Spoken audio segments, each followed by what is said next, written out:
Years বরাবরের মতো আজকেও একটি নতুন অ্যান্টিবায়োটিক নিয়ে আপনাদের সামনে হাজির হয়েছি।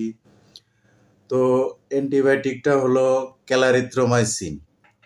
এখন ক্যালারিথ্রোমাইসিনের কি কাজ এটা আমাদের আগে জানতে হবে। তো ক্যালারিথ্রোমাইসিন হলো respiratory tract infection, soft tissue infection, peptic ulcer, ফ্যাঙ্গাইটিস, টনসিলের সমস্যা, একুয়েট ম্যাক্সিলারি সাইনোসাইটিস, ব্রঙ্কাইটিস এবং নিউমোনিয়া মোটামুটি এই কয়টি জন্য মোটামুটি ভালো কাজ করে। তো আসলে আমরা প্রথমে জানলাম এর কাজ, এখন হলো তা কিভাবে প্রয়োগ করা যায়।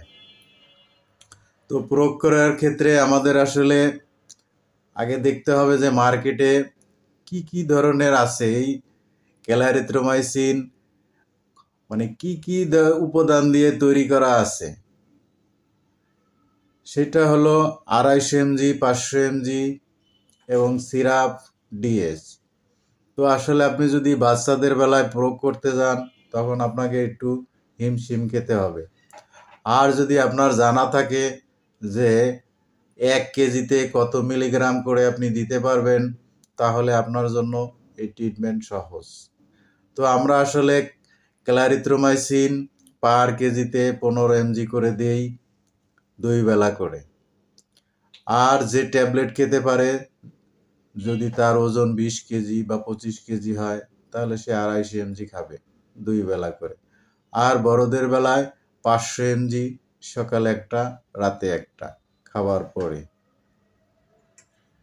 এই হলো এর মেন উপাদান বা কিভাবে এর ডোজ দিতে হয় এগুলো। সো আপনি যদি এইখানে শুধু 3টা জিনিস মনে রাখতে পারেন, সেটা হলো কাজ কি এবং ডোজ কতটুকু পাবে পার কেজিতে এবং কত বেলা খাবে। এই 3টা আসলে অ্যান্টিবায়োটিকের ক্ষেত্রে শুধু এইগুলোই মনে রাখতে হয়। এগুলো মনে রাখতে পারলেই আপনার ট্রিটমেন্টের বেলায় খুব সহজ।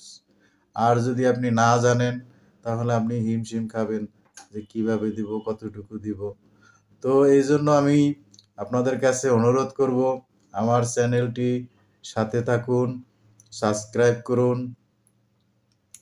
যাতে নিত্য নূতন অ্যান্টিবায়োটিক এবং অন্য আরও যত ধরনের ওষুধ আছে তার কি কাজ তা নিয়ে আপনাদের সামনে হাজির হতে পারি।